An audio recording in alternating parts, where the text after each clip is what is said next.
The Hill Award recognizes outstanding individuals who have distinguished themselves through a lifetime of contributions to the welfare or betterment of humankind through the exploration, development, and use of space, or the use of space technology, information, themes or resources in cultural, academic, government, industrial, or other pursuits of broad benefit to humanity. I believe today's honoree goes even beyond that description. John Young did more than shape our nation's space program. He lived it. John's list of firsts and onlys is extraordinary, and this is just a summary. He flew with Virgil Gus Grissom, the first manned Gemini flight. His Gemini 10 mission performed the first dual space rendezvous. On Apollo 10, he was the first person to orbit the moon alone. On Apollo 16, he set a moon speed record for a lunar rover. Without training wheels, right? He commanded the first space shuttle flight. His STS-9 mission was the first to use Space Lab. He was the first astronaut to fly 6 space missions, and he's the only astronaut to have flown 4 major NASA spacecraft: Gemini, Apollo Command and Service Module, Apollo Lunar Module, and the Space Shuttle. His space activity, coupled with his on-the-ground NASA career, gave John another distinction: the longest NASA career of any astronaut, 42 years of pushing the envelope.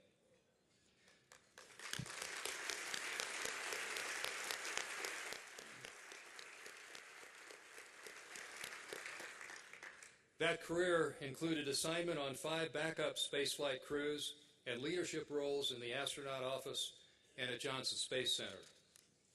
Just 40 years ago this week, John was at JSC working to rescue the Apollo 13 crew as a member of the team that developed procedures to stretch consumables and reactivate command module systems for reentry. Any one of those accomplishments I just enumerated is worthy of respect and recognition, and I've only touched on the high points. John also had a distinguished 25-year Navy career that included assignments as a fighter pilot and a test pilot, and he has logged some 25,000 hours in props, jets, helicopters, rocket jets, T-38s, and 835 hours in his 6 space flights. Throughout it all, John has been a passionate and often outspoken supporter of space and space exploration. He's known for his technical skill, his perseverance, his intensity, his dry wit, and for some occasional space hijinks. He embodies all of what we revere and respect when we hear the words astronaut and American hero. John holds 6 honorary degrees. He has a highway in Central Florida named after him. He has schools named after him. And if you weren't quite convinced yet of his status as an American hero, he had his portrait painted by Norman Rockwell. Among John's many awards are the Congressional Space Medal of Honor, the Outstanding Leadership Medal from NASA, the American Astronautical Society Spaceflight Award, the NASA Outstanding Achievement Medal, and the National Space Trophy. Today, of course, we will add the James E. Hill Lifetime Space Achievement Award. U.S. STRATCOM Commander General Kevin Chilton nominated Captain Young for the Hill Award. He summed up his description of our honoree by saying, quote, "John Young is a phenomenal American who has committed his life to the welfare and betterment of humankind through the exploration of space. His tenacity and enthusiasm over 4 decades serve as a legacy for future generations of space explorers." Before the formal presentation of the award, I invite you to watch this video that honors Captain John Young, his extraordinary career, and highlights his accomplishments. For more than 50 years, John W. Young has served his country as a military aviator, NASA astronaut, manager, and spokesman for human spaceflight. He has logged more than 15,000 hours of flying time in prop-driven aircraft, jets, helicopters, and experimental aircraft, more than 9,000 hours in T-38s, and has flown 6 space flights totaling 835 hours. John Young is the only astronaut to have piloted 4 different classes of spacecraft: Gemini, Apollo Command Service Module, Apollo Lunar Module, and Space Shuttle. During his 42 years with NASA, Young flew 6 missions, including 2 to the moon, set a lunar rover speed record on the moon's surface, and was the first person to orbit the moon alone during the Apollo 10 mission.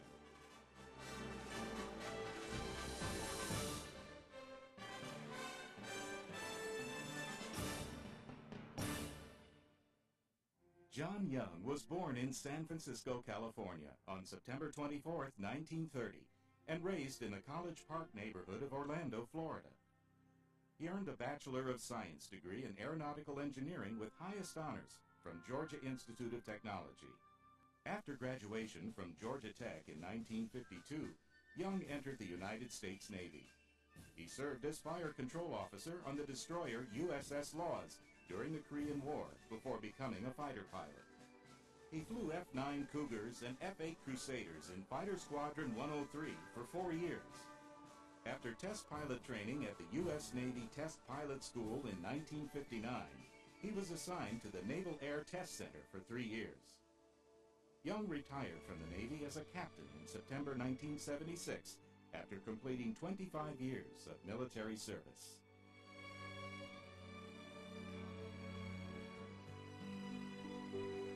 In September 1962, Young was chosen as a member of the second astronaut group selected by NASA after the original Mercury 7. He was the first of that group to fly in space, replacing Tom Stafford as the pilot of Gemini 3 when Alan Shepard, the original commander, was grounded. On March 23, 1965, Young joined Gus Grissom for the first manned Gemini mission, a complete end-to-end test of the Gemini spacecraft. During the same flight, Young operated the first computer on a manned spacecraft. It was a near flawless mission, the only major incident involving a contraband corned beef sandwich that Young had snuck on board. Young flew his second space mission as commander of Gemini 10 from July 18th to 21st, 1966. Along with his pilot, Mike Collins, Young completed a dual rendezvous with 2 separate Agena target vehicles. While Young flew close formation on the second Agena, Mike Collins performed an extravehicular transfer to retrieve a micrometeorite detector from that Agena.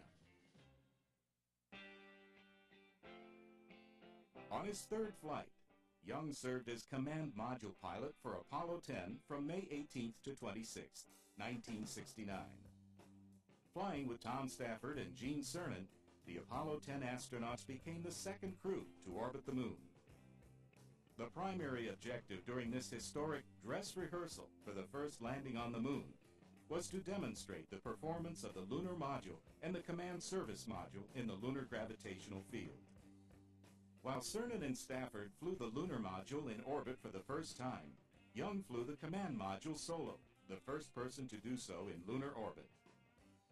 The mission milestones included completing lunar rendezvous and docking, evaluating docked and undocked navigation, and tracking proposed lunar landing sites.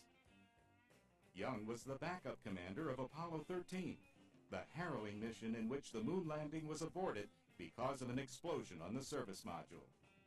Young had a central role in rescuing the Apollo 13 crew by participating in the team that developed the procedures to stretch onboard consumables and reactivate the command module systems prior to re-entry. By rotation, Young became the commander of Apollo 16. His crew included Ken Mattingly as the command module pilot and Charlie Duke as lunar module pilot.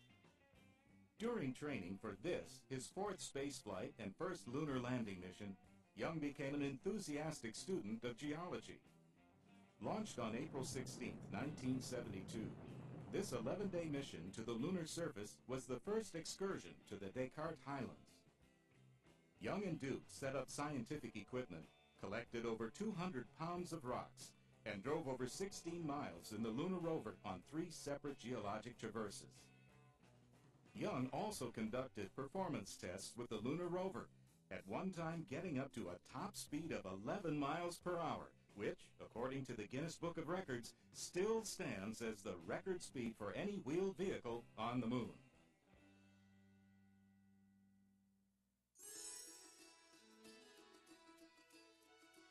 On April 12, 1981, spacecraft commander John Young and pilot Bob Crippen roared off the launch pad at Kennedy Space Center's Launch Complex 39A on the maiden voyage of the orbiter Columbia as they began the historic first flight of the space shuttle. The 54.5-hour, 36-orbit mission verified Space Shuttle System's performance during launch, on orbit, and re-entry. 133 of the mission's flight test objectives were accomplished. The orbiter Columbia was the first manned spaceship ever flown and tested during ascent, on orbit, and during entry, without the benefit of previous unmanned missions. Columbia was also the first winged re-entry vehicle to return from space to a runway landing, as Young landed the 98-ton vehicle on the dry lake bed at Edwards Air Force Base in California. Young's sixth flight was as spacecraft commander of STS-9, the first Space Lab mission. For 10 days, from November 28th to December 8th, 1983, the six-man crew successfully completed all 94 of its flight test objectives. The astronauts worked 12-hour shifts around the clock, performing more than 70 experiments in the fields of atmospheric physics, Earth observations, space plasma physics, astronomy and solar physics, materials processing, and life sciences. The mission returned more scientific and technical data than all the previous Apollo and Skylab missions combined. Spacelab was brought back to Earth for reuse, so that Columbia weighed over 110 tons as Young landed the spaceship at Edwards in California. In January 1974, he was selected to be chief of the astronaut office at NASA Johnson Space Center, with responsibility for the coordination, scheduling, and control of the activities of the astronauts. Young served as chief of the astronaut office until May 1987. Under his direction, astronaut flight crews participated in the Apollo-Soyuz joint Russian-American docking missions, the Space Shuttle Orbiter Approach and Landing Test Program, and 25 Space Shuttle missions. From May 1987 to February 1996, he served as special assistant to the director of the Johnson Space Center in several important capacities. John Young retired from NASA in December 2004 at the age of 74.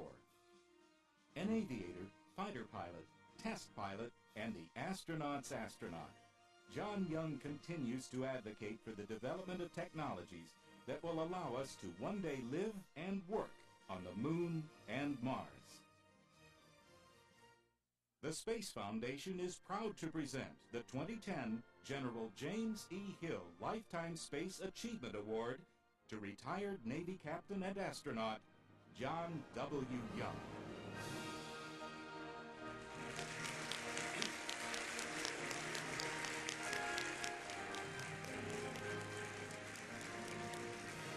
Ladies and gentlemen, please welcome Captain John Young, U.S. Navy, retired. John?